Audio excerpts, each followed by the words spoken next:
jangan sampai tadi kita membandingkan dengan anak yang lain, misalnya udah juara ini, juara itu gitu, tapi kok anak kita B aja sih gitu, biasa aja, kenapa gitu. Akhirnya kita jadi nuntut anak kita untuk melakukan ini, melakukan itu. Kalau misalnya nggak berprestasi, akhirnya anaknya, mohon maaf, dihukum misalnya sampai seperti itu. Waduh, jangan sampai deh kita jadi orang tua yang seperti itu.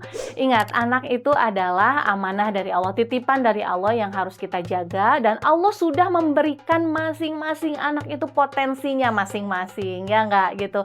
Jadi nggak ada yang sama, bahkan kita sendiri juga nggak sama.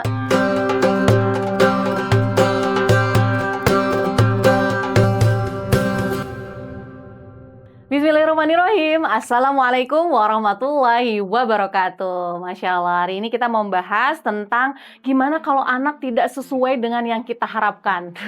Apalagi mama nih, kadang ekspektasinya tuh udah tinggi setinggi langit gitu ya. Padahal anak masih misalnya 3 tahun, tapi udah wah pengen ikut les ini, les itu, olimpiade ini, olimpiade itu. Ya nggak salah sih gitu, tapi kan semua ada waktunya, semua ada tahapannya, dan semua itu harus ada tujuannya. Mau jadi apa anak kita ini? Jangan sampai tadi kita membandingkan dengan anak yang lain, misalnya udah juara ini, juara itu gitu, tapi kok anak kita B aja sih gitu, biasa aja, kenapa gitu. Akhirnya kita jadi nuntut anak kita untuk melakukan ini, melakukan itu. Kalau misalnya nggak berprestasi, akhirnya anaknya, mohon maaf, dihukum misalnya sampai seperti itu. Waduh, jangan sampai deh kita jadi orang tua yang seperti itu. Ingat, anak itu adalah amanah dari Allah, titipan dari Allah yang harus kita jaga, dan Allah sudah memberikan masing-masing anak itu potensinya masing-masing, ya nggak gitu. Jadi nggak ada yang sama, bahkan kita sendiri juga nggak sama. Setiap manusia ini ya, di dunia ini yang 8 miliar manusia itu punya potensi yang unik, beda-beda semuanya. Jangan disamaratakan. Ada yang memang kemampuan matematikanya bagus misalnya ya, tapi yang di sini seninya yang bagus gitu. Ada juga yang memang dia jago olahraga sport gitu ya, bulu tangkis, atau misalnya jago olahraga futsal, sepak bola gitu. Tapi ada yang anak itu sukanya misalnya di depan komputer, ngedesain atau misalnya merancang sesuatu. Tugas orang tua itu adalah mengetahui, mengenal lebih dekat potensi anaknya tersebut, lalu memfasilitasi, mengarahkan, membimbing, menemani, mendampingi anaknya itu untuk bisa tadi meraih cita-citanya, bukan cita-cita dan ambisi orang tua. Nah, kadang tuh sekarang gitu ya, yang berlomba anaknya ya, yang ambisi orang tuanya. Kalau kalah yang nangis-nangis orang tuanya, yang saling berselisih orang tuanya. Aduh, jangan sampai ya kayak gitu. Jadi betul-betul kita itu ada kok tes bakat misalnya seperti itu ya, atau kita buka tanya jawab dengan anak. Nah, udah besar mau jadi apa, terus gimana ya caranya supaya seperti itu. Kemudian setiap harinya dibimbing, kamu kan mau jadi itu, yuk kita sama-sama gimana caranya bisa menjadi seperti yang kamu harapkan, bukan yang orang tua harapkan. Boleh orang tua punya harapan ya, apalagi seorang ibu gitu ya, tapi yang pertama itu mesti dilangitkan doa-doa untuk anak kita ya. Kita minta kepada Allah, kita minta pertolongan, ya Allah gitu, anakku mudah-mudahan jadi anak yang soleh.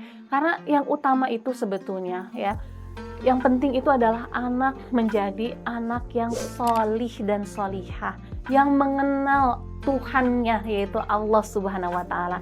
Ketika anak tahu siapa dirinya, tahu siapa Tuhannya, cinta kepada Allah, dimanapun dia berada, dia akan menjaga dirinya. Dan karena dia juga tahu gitu bahwa Allah sudah memberikan potensi kepada dirinya, dia juga harus berbakti kepada orang tua misalnya. Jadi orang tua itu tugasnya mengantarkan anak untuk mandiri, bukan segala sesuatu dikasih, itu juga kurang baik gitu ya. Atau misalnya segala sesuatunya harus sesuai dengan aturan orang tua gitu, itu juga kurang baik. Jadi harus tengah-tengah, pertengahan ya, cari jalan tengahnya, bagaimana baiknya untuk masa depan anak. Jangan memaksakan, jangan menuntut, karena nanti anak bisa menjadi luka ya. Jadi anaknya terpaksa, misalnya ada soalnya gitu ya, yang udah jadi dokter misalnya, tapi ternyata itu bukan passion saya gitu. Akhirnya tidak serius dan dia malah mencari jalan yang lain gitu. Akhirnya kan yang terluka orang tua juga gitu ya. Jadi dari sekarang jangan membandingkan anak-anak gitu, memiliki potensi yang berbeda, dan harus adil ya. Karena kadang kita nggak fair gitu. Kita membandingkan kelebihan orang lain dengan kekurangan anak kita. Kan itu nggak fair banget gitu.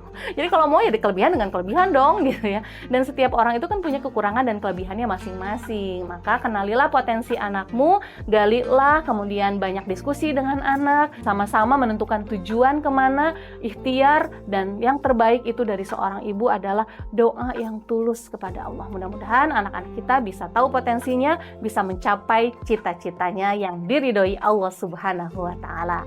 Wassalamualaikum warahmatullahi wabarakatuh.